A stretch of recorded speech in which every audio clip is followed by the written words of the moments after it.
பேசிக் ஒர்க்குக்கு பட்ஜெட் ஃப்ரெண்ட்லியாகவும் இருக்கணும், அதே சமயம் போர்ட்டபிளாகவும் இருக்கணும்னு எக்ஸ்பெக்ட் பண்ணவங்களுக்காக தான் இந்த லேப்டாப் எடுத்துகிட்டு வந்திருக்கேன். இன்னைக்கு நம்ம பார்க்க போகிற லேப்டாப் வந்து ASUS Vivobook Go 15 தான். வாங்க வீடியோக்குள்ள போகலாம்.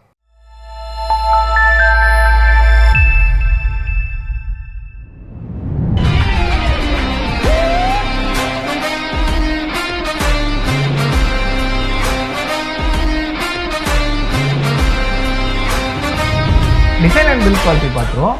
கூல் சில்வர் கலரில் சிம்பிள் அண்ட் நீட் லுக்கில் இருக்குது. பிளாஸ்டிக்கில் தான் பில்ட் பண்ணியிருக்காங்க. இது பட்ஜெட் ஃப்ரெண்ட்லி லேப்டாப்ன்றதுனால நம்மளால் மெட்டல் பாடி எக்ஸ்பெக்ட் பண்ண முடியாது. 1.79 சென்டிமீட்டர் திக்னஸில் 1.6 kg வெயிட்டில் கொடுத்துருக்காங்க. ஸோ கம்ப்ளீட்லி போர்ட்டபிள் தான். லேப்டாப் வந்து 180 டிகிரி வரைக்கும் நம்மளால் டில்ட் பண்ணிக்க முடியும். ரைட் சைடில் என்னென்ன போர்ட்ஸ் கொடுத்துருக்காங்கன்னா ரவுண்ட் பின் சார்ஜிங் போர்ட் கொடுத்துருக்காங்க, HDMI போர்ட் ஒன்று கொடுத்துருக்காங்க, USB போர்ட் ஒன்று கொடுத்துருக்காங்க, டைப் சி போர்ட் ஒன்று கொடுத்துருக்காங்க, ஹெட்ஃபோன் ஜாக் ஒன்று கொடுத்துருக்காங்க. லெஃப்ட் சைடில் என்ன இருக்குன்னு பார்த்தோம்னா ஒரே ஒரு USB போர்ட் கொடுத்துருக்காங்க, பவர் இண்டிகேட்டர் கொடுத்துருக்காங்க, அவ்வளோதான் இருக்குது. நெக்ஸ்ட் ஸ்பெக்குள்ளே போயிடுவோம்.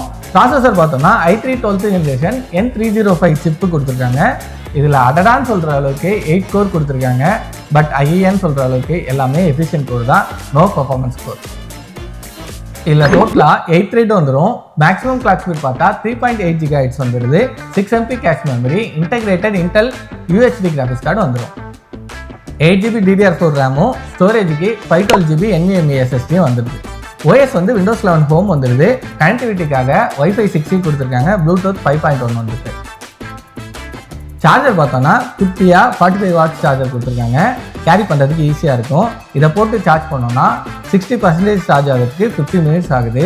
பேட்டரி வந்து 45 வாட் ஹவர் பேட்டரி கொடுத்துருக்காங்க. அப் டு 6 ஹவர்ஸ் ஆவரேஜாக நமக்கு பேட்டரி பேக்கப் கிடச்சிரும். டிஸ்பிளே பார்த்தோன்னா 15.6 inch Full HD display, 16.9 aspect ratio, 60 Hz refresh rate வந்துடும். 45% NTSC கலர் கேமோட் ஆன்டி கிளார் டிஸ்பிளேயோட வந்துடும்.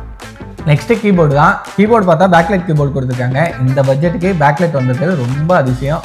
அதுக்கப்புறம் பார்த்தோம்னா டச் பேட் வந்து ஆவரேஜான ப்ரைஸில் கொடுத்துருக்காங்க, ஓகே தான். நெக்ஸ்ட்டு வெப்கேம் தான். 720 பிக்சல் கொடுத்துருக்காங்க, வித்து வெப்கேம் ஷட்டரோடு கொடுத்துருக்காங்க. இந்த பட்ஜெட்டுக்கு நிறைய அடிஷ்னல் ஃபீச்சர்ஸ் வந்துட்டே இருக்குது. ஃபைனலி இந்த லேப்டாப் யாருக்கெல்லாம் ரெக்கமெண்ட் பண்ணலாம்னா ஸ்கூல் காலேஜ் ஸ்டூடெண்ட்ஸ்க்கு கண்டிப்பாக இந்த லேப்டாப் ரெக்கமெண்ட் பண்ணலாம்.